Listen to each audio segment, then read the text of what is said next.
Hello everyone, welcome back. This is lecture 21 of the lecture series Signals and Systems. In this video, we will be learning about the Z transform and the region of convergence of Z transform, the inverse Z transform, and also we will see the geometric evaluation of discrete time Fourier transform from the pole zero plot of Z transform. So let's get started. So this Z transform is similar to whatever we had as Laplace transform for continuous time periodic signals. So few of the reasons we wanted to look at the Laplace transform was because the Fourier transform, we were not able to study the unstable systems, right? So that was one main reasons. And there was also some additional insights that we got into LTA systems. So Z transform in discrete time is similar to Laplace transform in continuous time. And what was the reasons we wanted to study? To analyze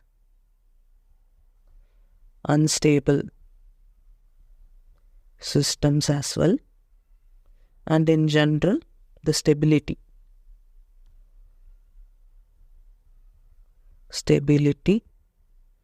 of a broad class of systems.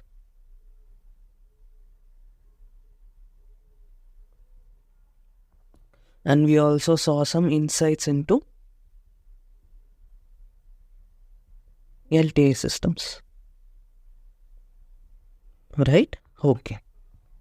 So for a discrete time LTA system, we saw that. So let me take a discrete time LTI and with impulse response h of n. So if we give one complex exponential input z power n, then we got an output which is a product of z power n. So z power n was like a eigen function of the discrete time LTA system. And what was this h of z given by? It was given in terms of this impulse function, right? It was summation k equal to minus infinity to infinity h of k z power minus k.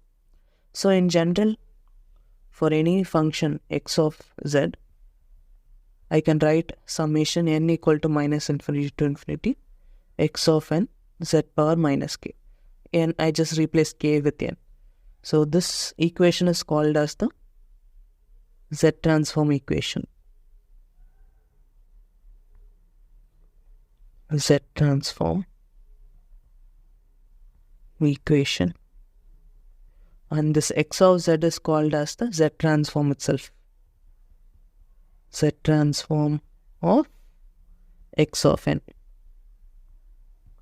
So for the discrete time Fourier transform case, we had z replaced with e power j omega. So now here we'll take the complete z. So z equal to r e power j omega. It also has a magnitude part. Okay. And we'll represent the z transform by this arrow. So z x of z. Okay. So let us try substituting this z equal to r e power j omega.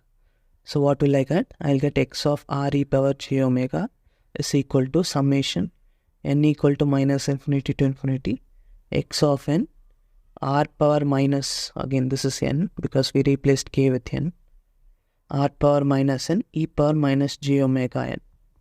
So if you notice this part, if you gather together, you will notice that it is nothing but the Fourier transform equation itself. So I can write it as summation n equal to minus infinity to infinity x of n r power minus n e power minus j omega n. So I can interpret x of z as discrete time Fourier transform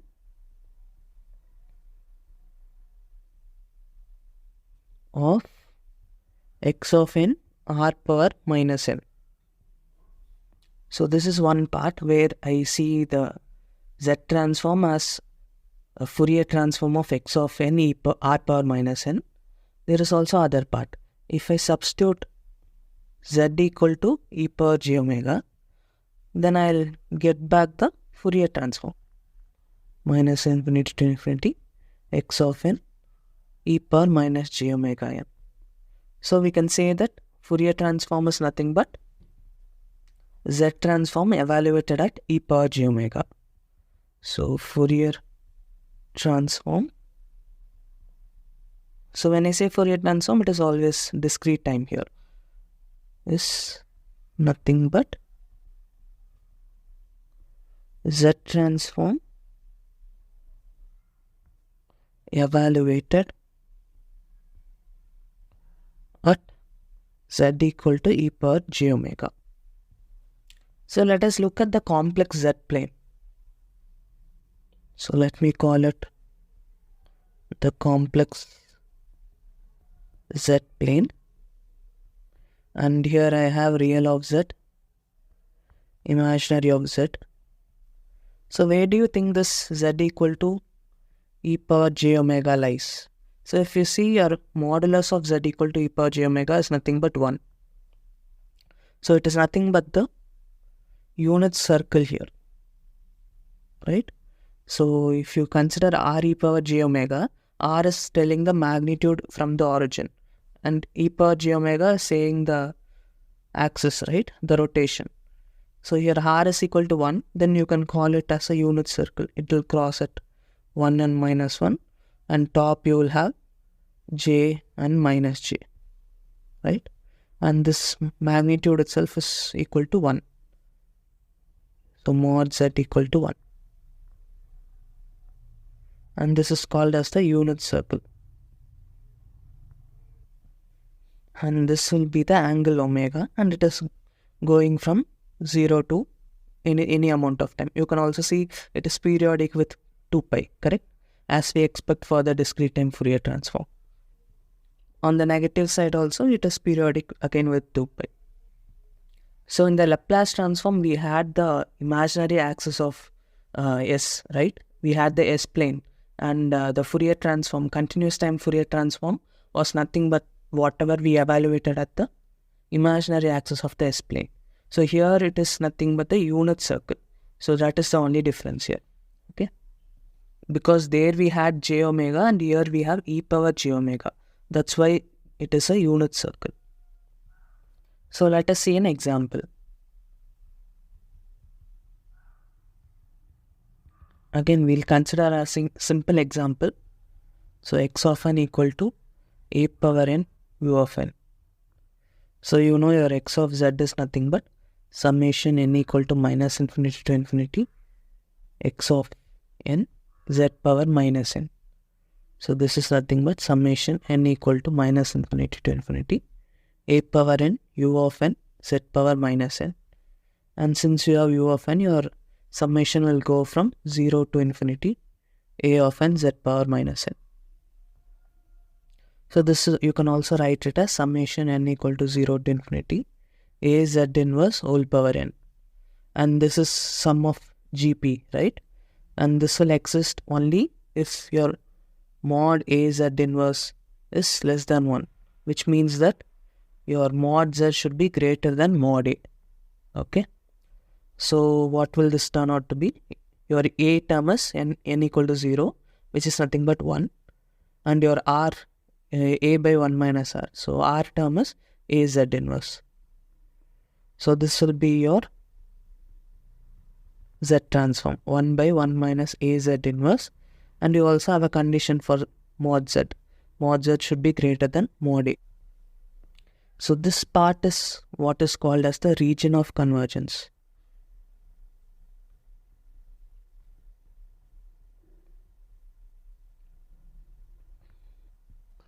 It says for what values of z does my z transform converge to this value, right? So how do you represent it on the z plane?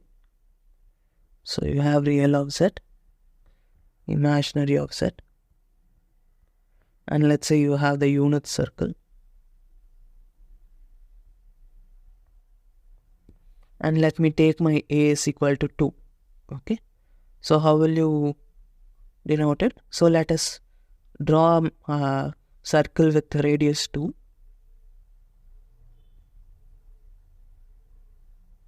right? So this is 2, and your region of convergence is mod z greater than 2, right? So it will be all of this. So this will be your ROC. And if you see x of z, it will be nothing but 1 by 1 minus 2 z inverse. So you have a pole, right? Pole at z equal to, so you have 1 minus 2 by z equal to 0. So your z will be equal to 2. And pole, how do you represent it on the z plane? You represent with a cross, right? And it is at z equal to 2. So I represent it here. Okay. And there is a circle of radius 2. And your ROC is mod z greater than 2. So it is all the part outside this circle. So you know that for these type of functions, the number of poles should be equal to number of zeros. So we have found one pole for it. But what about the zeros? So you can also write your x of z like this. So if you multiply and divide by z, you will have z by z minus 2. So it also has a 0 at z equal to 0, right? Even in this function, if you substitute z equal to 0, this will become infinity, and 1 by infinity you will get it as 0. So you have a 0 at z equal to 0. So these both are together. This is the same function. So 0, how do you write it? You just denote it with a circle. Okay. Right. So let us consider another example to study more about the region of convergence. So if I have, okay, I'll write example 2. So let me say my x of z is equal to z into z minus 3 by 2 divided by z minus 1 by 3 into z minus 1 by 2. So, and my region of convergence is mod z greater than half. Okay. So how will my z plane look like? Real, imaginary, complex z plane. And I will also draw the unit circle. 1. So my region of convergence I can draw here. You just need to draw a circle of z equal to half, mod z equal to half. And then your region of convergence will be everywhere outside of this. Okay. So then where are my poles? So z equal to 1 by 3 comma 1 by 2 are poles. Right? So where is my 1 by 2 is here. 1 by 3 will be little less than that. So this is 1 by 3. And where are my zeros? At z equal to 0 comma 3 by 2 are my zeros. So 1 0 is sitting at the origin, 0, and 1 is greater than 1 because it is 3 by 2.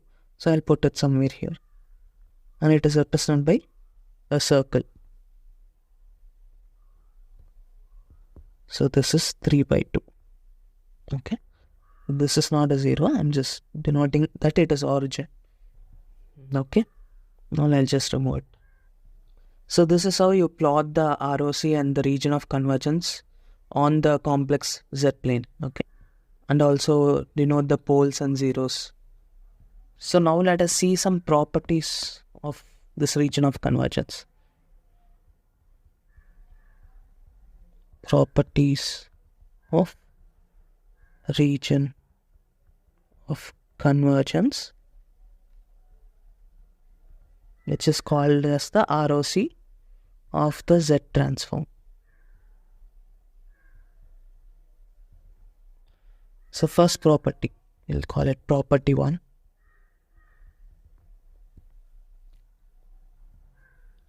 So the ROC of x of z contains of a ring in the z plane centered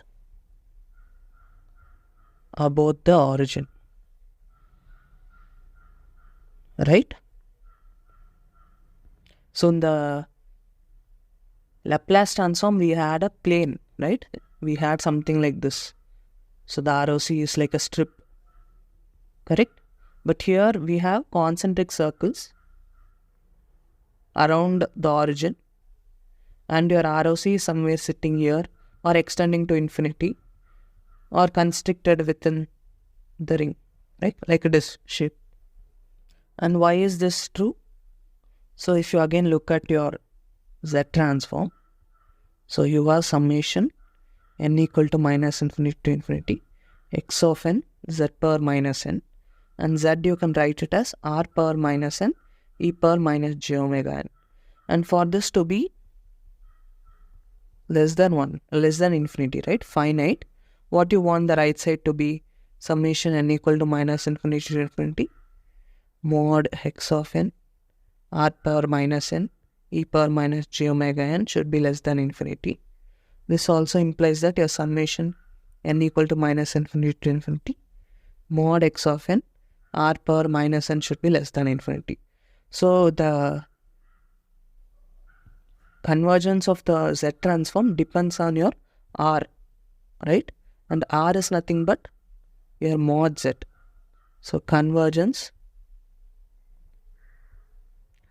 depends on mod Z rather than omega itself. So you will have something mod Z less than A less than B, something like that. So this will be giving your concentric circles, right? It will be giving something like a ring form. So that is why your ROC consists of a ring in the Z plane centered about the origin. Okay, this is your property 1. So now let us move on to property 2. So your property 2 is also straightforward. It says the ROC does not contain any poles.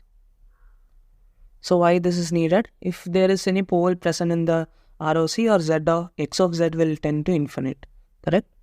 Or x of Z tends to infinite if a pole is present in the ROC, which is again contradictory, which contradicts the convergence of x of Z. So hence your ROC should not contain any poles. So even in the previous example, if you see, your poles were all located inside. The ROC does not contain any pole. So your 1 by 2 itself, it is sitting close to the region of convergence, but this circle with radius 1 by 2 itself is not part of the ROC. Only mod greater than 1 by 2 is the ROC. So you need to be careful with that. That's why it is sketched with a dotted line rather than with a complete solid line. Okay. So here also, if you see, you have sketched this with a dotted line to denote that your 2 is not part of your ROC. Okay. So now let us go on to property 3.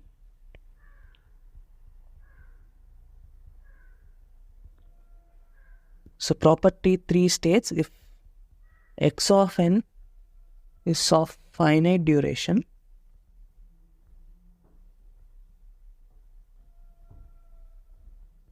then the ROC is the entire Z plane except possibly Z equal to 0 or Z equal to infinite. And so this it can be and or also. So and or Z equal to infinite. So let us again see why this is so. So if you again take the definition, so you have summation n equal to minus infinity to infinity x of n z power minus n. So if your x of n is finite, let's say it extends from n1 to n2, x of n z power minus n. So your x of z is sum of some finite values over a finite interval. So it should also be finite.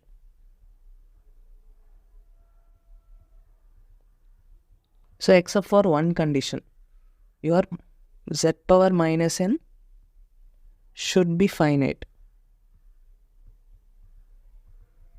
But if you see for n greater than 0, at z equal to 0, your z power minus n tends to infinity, correct? It will be like 1 by 0 case, which will tend to infinity. And for n less than 0, z equal to 0, for n x power n tends to infinity. So if you have these things present, so if you have n x of 1 is not equal to 0, then you will have the product term x of 1 z power minus 1. So in that case, you can't have z equal to 0 as part of your ROC, correct? Sorry, here it is z equal to infinity for n less than 0. If you have z equal to infinity, then this is z power minus n. Since here only we are taking z power minus n, your z power minus n will tend to infinity.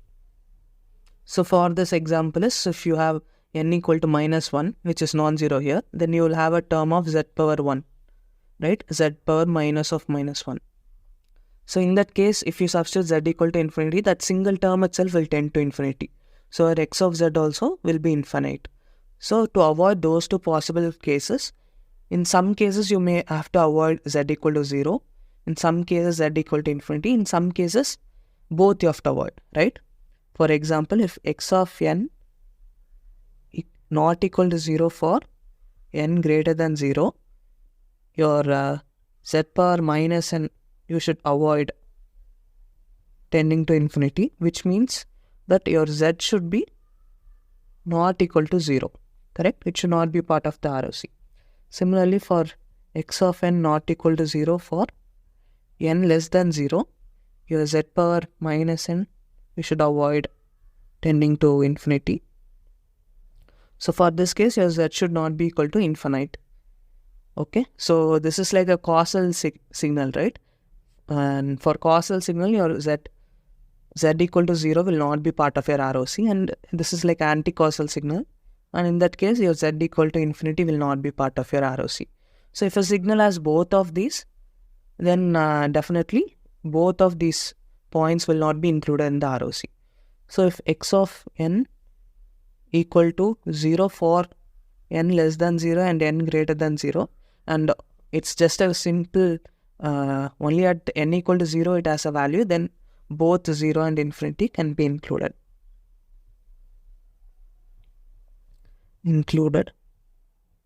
in the ROC.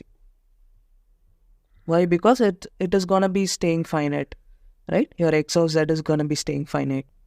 Your x of n will be a delta function, single delta of n, into some constant, of course. And hence your x of z will be that constant value throughout. So this is your property 3. So let us take a look at the property 4. So property 4, if x of n is a right-sided sequence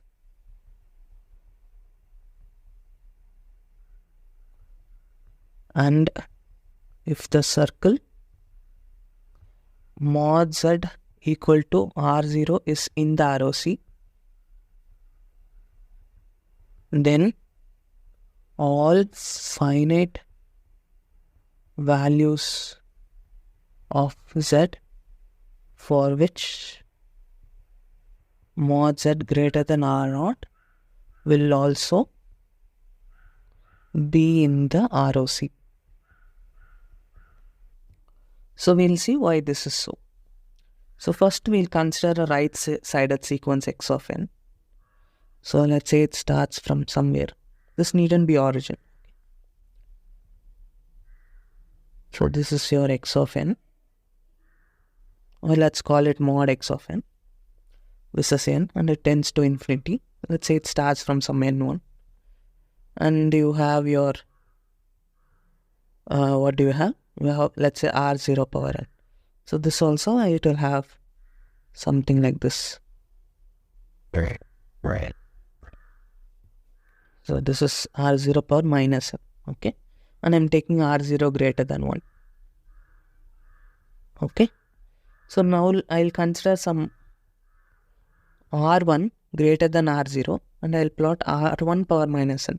So how will it look like? So it will look smaller than your R0 power n, correct? It may start to tend to 0 sooner than your R0 power minus n. So it is actually decaying faster. So if your mod x of n into R0 power minus n summation n equal to n1 to infinity itself is finite, then also implies that for R1 greater than R0, your summation n equal to n1 to infinity mod x of n R1 power minus n also should be less than infinite, because it should be less than summation n equal to n1 to infinity x of n R1 power minus n, and which is R0 power minus n, which is less than infinity. Why? Because this R0 for each sequence, it is greater than this R1 in each sequence. So if this multiplied with this itself is less than infinity, then this is already a decayed value. It is going to have a very smaller number than multiplying it with R0 power minus n. So this is also going to be lesser than this sum. Hence, this is also going to be less than infinity. So this means that for your mod z greater than R0, right, all your finite values of z will be in the ROC, correct? That is what it's saying. So the second question is, why only finite values? What about z equal to infinity? So again, if you see, your x of z is summation n equal to n1 to infinity x of n z power minus n. So if n1 is negative, we will have positive powers of z, correct?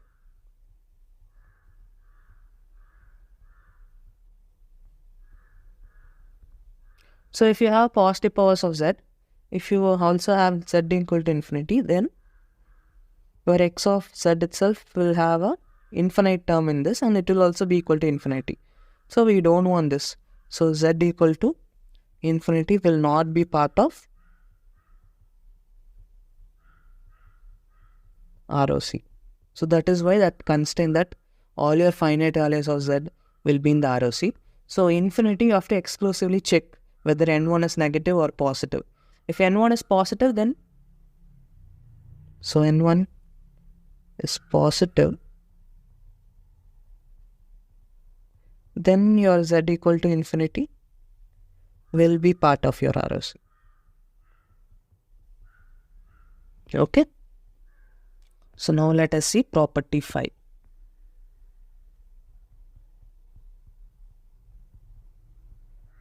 So this is similar to the previous property. Only difference is x of n is a left-sided sequence. So if x of n is a left-sided sequence, and if the circle mod z equal to R0 is in the ROC, so what do you expect for this? So you will have all the values of z less than R0, but 0 we have to again exclusively check. So then all values of z for which 0 less than mod z less than R0 will also be part of the ROC. So this is again similar reasoning. Let's say your x of n is like this. Again it is starting from n1, let's say. And then let's say it is having something like this. Okay, this is your x of n. And your R0 power minus n. Okay, versus n. Let's say your R0 is greater than 1 also. It can be greater than 1. So in that case, your R0 is going to be growing. Now you consider your R1 minus n, versus n. then what happens? Your R1 is less than R0, right? You consider your R1 less than R0. So if R1 is less than R0, your R1 power minus n is going to grow lesser, correct? So it will be growing very slowly.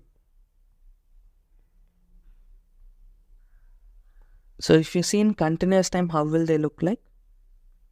So let's see. So at 0 it will be 1, right? Your R0 will look like this, and your R1 will have a slower variation. It will take longer time to decay, but also it will take longer time to grow.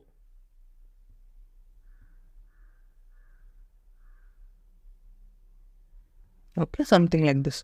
This R1 power minus n, and your R1, R0, I'm taking it as greater than 1. Okay, so this is R0 power minus n.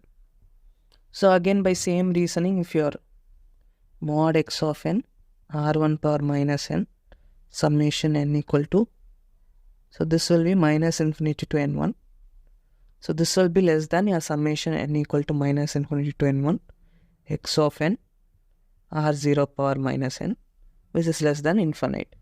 So if R0 is part of the ROC, your R1, which is less than R0, will also be part of the ROC. And what about 0? If n1 is positive, we will have negative powers of z, and z equal to 0 will tend x of z to infinity, correct? You have 1 by 0 equal to infinity. So z equal to 0 will not be part of the ROC. So on the other hand, if n1 is negative, z equal to 0 will be part of the ROC.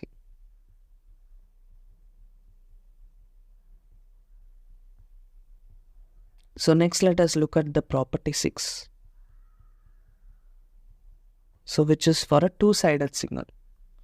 So if x of n is a two-sided signal,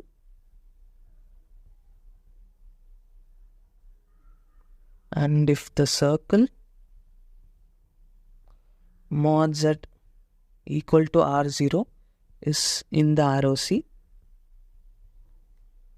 then the ROC will consist of a ring in the z plane that includes this circle, the circle mod z equal to R0. So why is this so? So two-sided signal, right? X of n being two-sided signal can be written as a combination of a left-sided signal and a right-sided signal. Can be written as a combination of left-sided signal and right-sided signal. Okay, so let me recall x of n equal to xl of n plus xr of n. And using property 4 and 5 above, your xl of n, let's say, gives xl of z, and this gives xr of z, and your x of z is going to be equal to this plus this. So again, we'll see the linearity property later, but for now, take with me that this is possible, and your ROC will be intersection of these two ROC. ROC of XL of Z and XR of Z. So how will XL of Z look like? Since it is a left-sided signal, your ROC will be less than something, right? Less than some R1 or something, and let's say your R0 somewhere in between. And how will your region of convergence look for XR of Z? It will be the opposite, right? So let me take something here, and it is gonna be this region fully. An intersection of these two will be given by, you have this thing, you have this thing, you have this thing. It will be a circle, a ring kind of thing, right? This one will be the intersection of these both. So your R0, if it is sitting somewhere here, being part of the ROC, then you can see there is also concentric ring, only the ring also part of the ROC. So this, let me call it as R2. What happens if R1 is greater than R2? This happens, okay?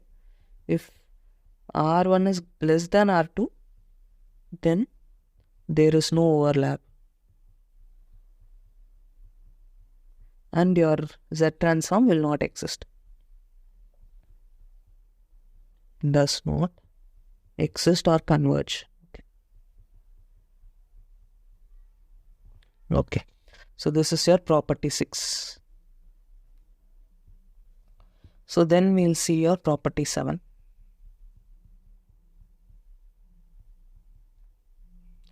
If the Z transform x of z of x of n is rational, then its ROC is bounded by poles or extend to infinity. So what it means, so if you have, let's say, 2 poles, so this is the unit circle, and if you have 2 poles, they're saying your ROC is going to be bounded by this. So this is 1 and this is 2. So you can have 3 regions. So this is first region. So the second region will be this one. So this is called, it is bounded by poles, these 2 regions. Or it can also extend to infinity. So this is going to extend to infinity. So I'll mark the poles here. Oh, it's already marked. I'll call it P1 and P2. Poles P1 and P2. So you can see the ROC is bounded by the poles or it extends to infinity. So why this is so? If x of z is rational, it is of the form of some z minus a into z minus b and so on by some z minus, that's ap, z minus bp and so on, right? Pole and zeros, let me see. So this is only possible when your input x of n is some linear combination of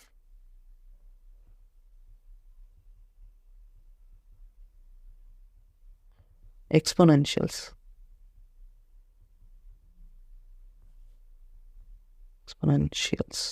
Okay, something like a power n u of n. So in that case, you can say that your convergence is always like mod z less than or greater than a, correct? Greater than a or mod z less than a, something like that. And if you have some linear combination b power n, c power n, then you will have some combination of these, right? So then you can, this a, b, c is going to end up in the pole region, because your a power n u of n is nothing but, it has a z transform 1 by 1 minus a z inverse. So it is nothing but z by z minus a. It is going to end up being a pole. And your region of convergence is going to get this type of form where it is mod z greater than a or less than a. So it is always going to be bounded by poles. So in the case of where it is greater than all the poles, it is going to extend to infinity.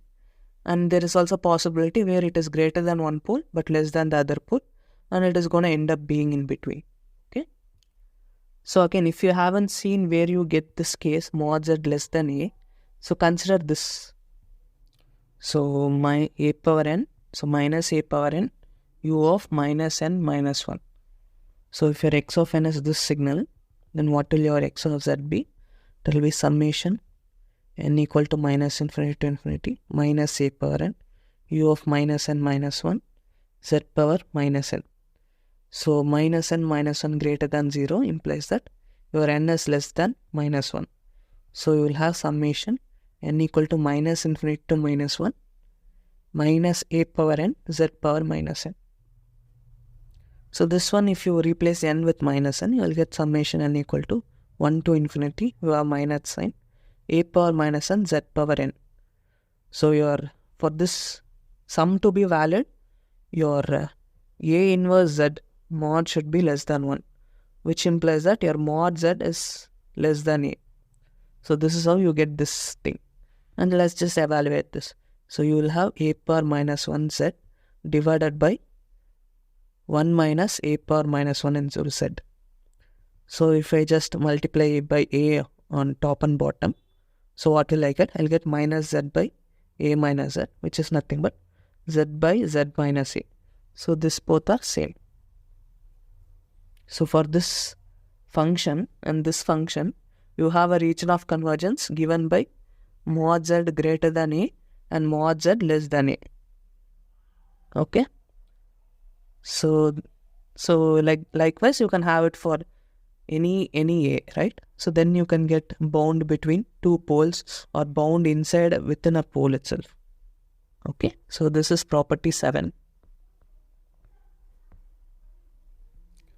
So let us see property 8.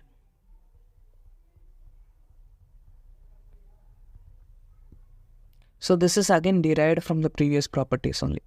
So if the Z transform x of z of x of n is rational, and if x of n is right-sided, so what it means, all your linear combination will be of this form, right? A power n u of n plus b power n u of n plus c power n u of n, and so on. So that is what it means, x of n is right-sided. Then what will happen to your poles? Your region of convergence for each one will be mod z greater than a, mod z greater than b, mod z greater than c, and so on. And your entire ROC will be the intersection of all of them. So what will be your ROC? It will be the region where it is greater than the outermost pole or the largest pole, correct? That is what is property 8. So if the Z transform x of z of x of n is rational, and if x of n is right-sided, then the ROC is the region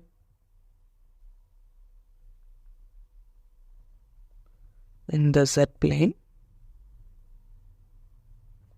outside the outermost pole.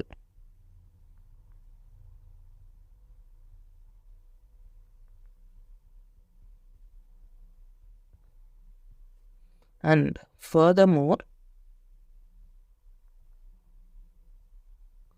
if x of n is causal, which means that your n1 is greater than 0, or it is greater than equal to 0, which means it is positive, right? If it is causal, then you can also include z equal to infinity.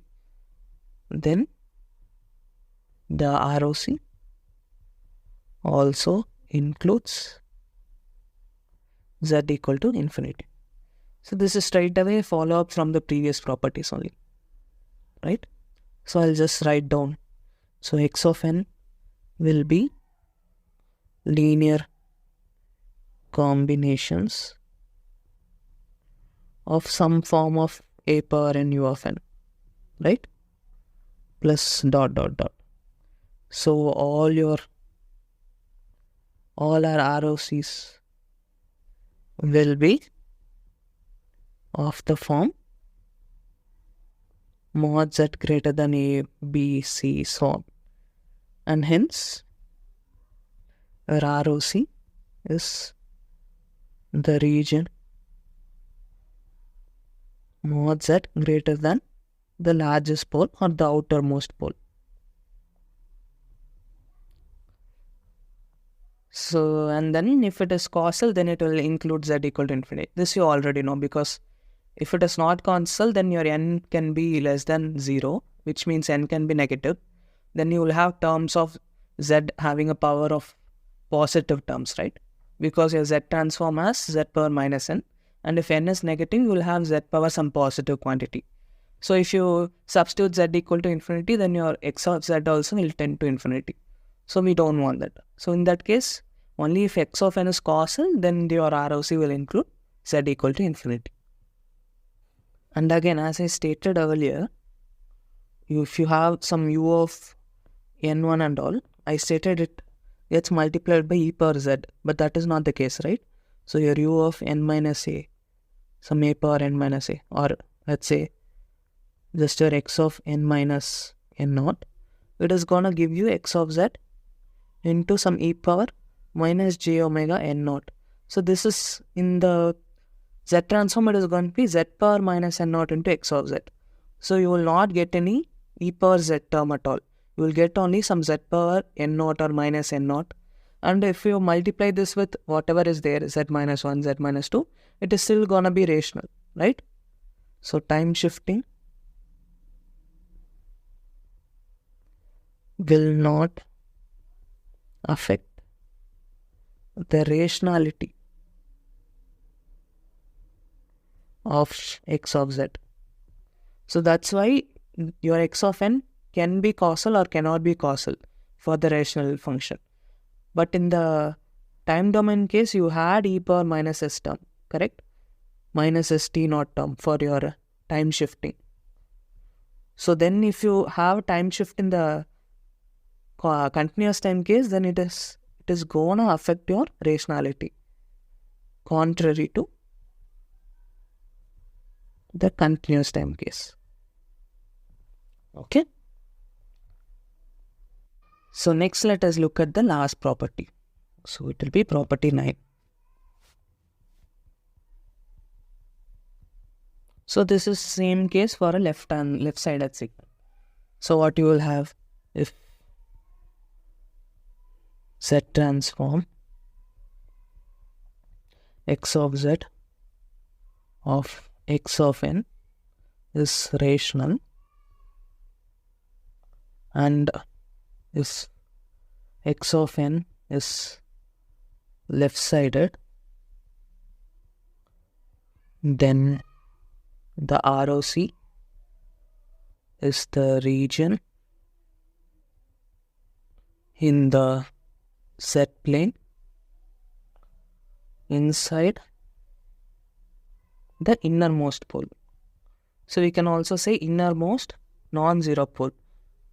So if it is gonna be 0, then if it is less than 0, then in the z plane it says that there is no region of convergence. So it means that x of z itself does not exist, first of all. So we also say that it's a non-zero pole. And in addition to that, so furthermore, if x of n is anticausal, then the ROC also includes z equal to 0. So what does anticausal mean? So x of n equal to 0 for n greater than 0. And causal means your x of n equal to 0 for n less than 0. And left-sided signal, it is something of the form of u of minus n plus b, something like that, right? So this is gonna have a region of convergence like mod z less than a or something, correct? And if you have many linear combinations such that, then your mod z less than c, mod z less than b. So it will be the total, the summation of all these will be nothing but mod z less than the innermost pole. Okay. So next let us study the inverse Z transform. Again, this is just for your information. We will not be using straight away this inverse Z transform anywhere. We will just use the properties of Z transform itself to find the inverse Z transform, right? So it is like if you know x of n gives x of z, and if you have some y of z, we try to represent it in the form of some x1 of z plus x2 of z, such that it is an easy way to, so that we already know what is the inverse Z transform of this, correct? And then we just try to sum it up using the linearity property. So this is how we will be doing it. So inverse Z transform will not be using it anyway. As far as I have seen, we have not used it anywhere, but it is also good to know it, okay? So the way we derive it is, we already said that your x of z is nothing but your Fourier transform of dTft of x of n r power minus n, correct? So your x of n r power minus n is nothing but your inverse dTft, or dTft minus, I'll say, minus 1 of x of z. So your x of n is then going to be r power n into your dTft inverse of x of z. And z is nothing but, you can say, r e power j omega.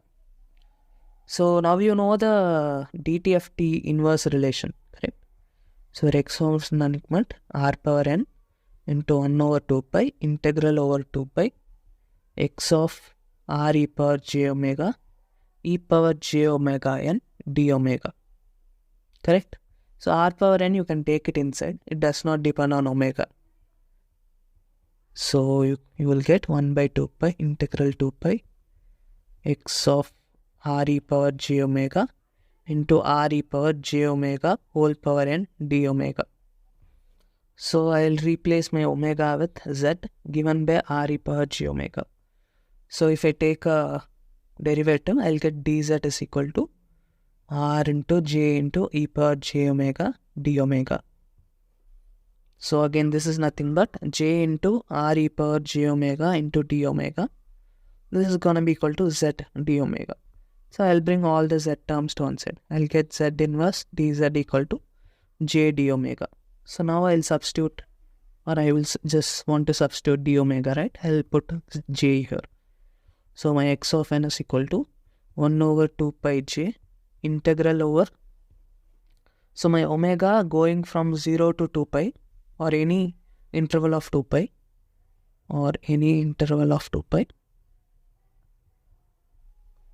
is equivalent to a circle in the z plane, right? It is a closed loop. So I'll just represent it by this kind of representation, meaning that it is integral over a circle, okay? So this is generally to represent over a closed loop, but here it is a circle, so no, it's not an issue. So then you have x of z, you just replaced r e power j omega with z, and this is z power n, and this you're gonna get z power minus 1, so I'll put it here, and you get dz, and j we have taken it outside. So this is your inverse Z transform relation. And as I said, you will mostly not be using this. So we'll see an example of the method I told you before of how we'll be finding the inverse Z transform. So let me take x of z equal to 3 minus 5 by 6 z inverse by 1 minus 1 by 4 z inverse into 1 minus 1 by 3 z inverse, and your region of convergence is mod z greater than 1 by 3. So we will be converting this into partial fractions, and then we will be trying to solve them. So if we try to write this in the form of partial fraction, so 3 minus 5 by 6 z inverse by 1 minus 1 by 4 z inverse into 1 minus 1 by 3 z inverse. So I will be writing a by 1 minus 1 by 4 z inverse plus b by 1 minus 1 by 3 z inverse. So if I cross multiply and add, I'll get a plus b plus minus 1 by 3a minus 1 by 4 b into z inverse by 1 minus 1 by 4 z inverse into 1 minus 1 by 3 z inverse. So my a plus b comparing LHS and RHS is equal to 3, and a by 3 plus b by 4 is equal to 5 by 6. So if I just multiply the first equation by 1 by 3 and subtract, I'll get b by 4 minus b by 3 equal to 5 by 6 minus 1. So 3 minus b by 12 equal to minus 1 by 6. So my b is equal to 2. So then I can substitute in the first equation and find a equal to 1. For cross checking, I can put it here. So 1 by 3 plus 1 by 2, it is going to give me 5 by 6. So it is perfect. So my x of z is 1 by 1 minus 1 by 4 z inverse plus 2 by 1 minus 1 by 3 z inverse.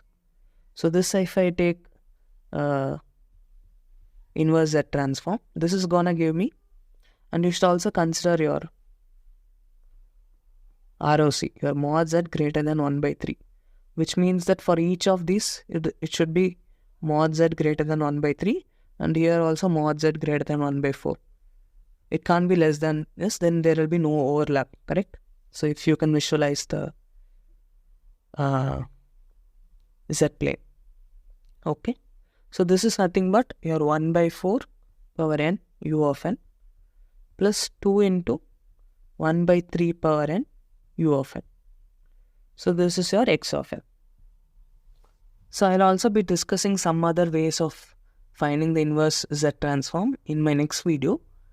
But now we'll try to wrap this video up by considering the geometric evaluation of the Fourier transform from the pole zero plot. Geometric evaluation of Fourier transform from the pole zero plot. So you first consider your x of z given by some z minus a into z minus b by z minus c into z minus d. So suppose, let's say I want to evaluate my z at z equal to z naught. So let's take the z plane. So I have imaginary, real, and I have the unit circle. So let me say my poles are at C and D, and then my zeros are at, I can take it anywhere, right? It needn't always be on the real plane. So I'll take it A and B. Okay. And let me consider my point z0 as some point here. Z0. So if I draw a vector from each of these,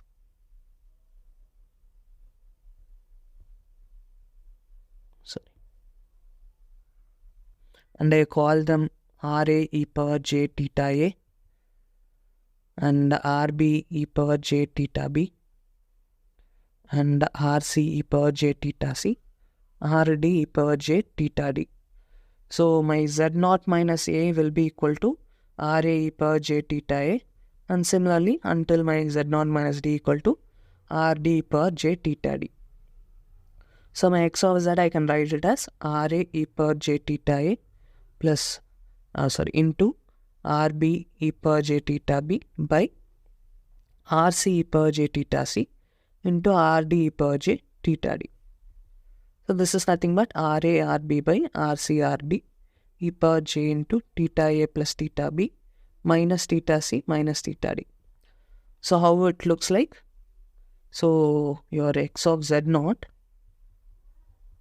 is magnitude, okay, is the product of magnitude of vectors from zeros to z0 divided by the product of magnitude of vectors from poles to z0. Correct? So similarly, your face of x of z0 is sum of faces of vectors from zeros to z0 minus sum of faces of vectors from poles to z. So this is your basic idea, right? Now you can extend this to finding your Fourier transform. So Fourier transform is nothing but, so your DTFT of x of n, which is nothing but x of e power j omega, is nothing but your x of z evaluated at z equal to e power j omega, which is nothing but the unit circle.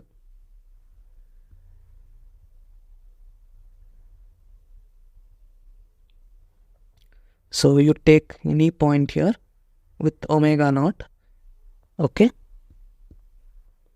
And you can have any number of poles, any number of zeros, right? So you choose any point on the unit circle. Choose a point on the unit circle. Say 0, so, okay? Say omega naught equal to 0 or omega equal to 0. So evaluate. So let me put it step 1, step 2.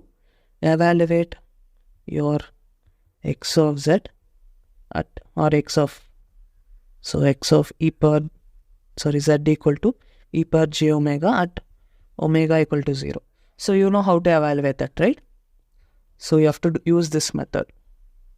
So you just take the vectors from everywhere to this point, and for the magnitude you just multiply all the magnitudes of the 0 vectors divided by the magnitudes of pole vector, and faces sum all the faces of zeros minus sum of all the poles.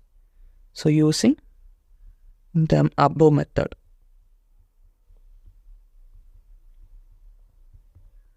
So we will arrive at the magnitude and face of x of e power j0. So now sweep omega from 0 to 2 pi, right? And then you will get, then we will get the entire response.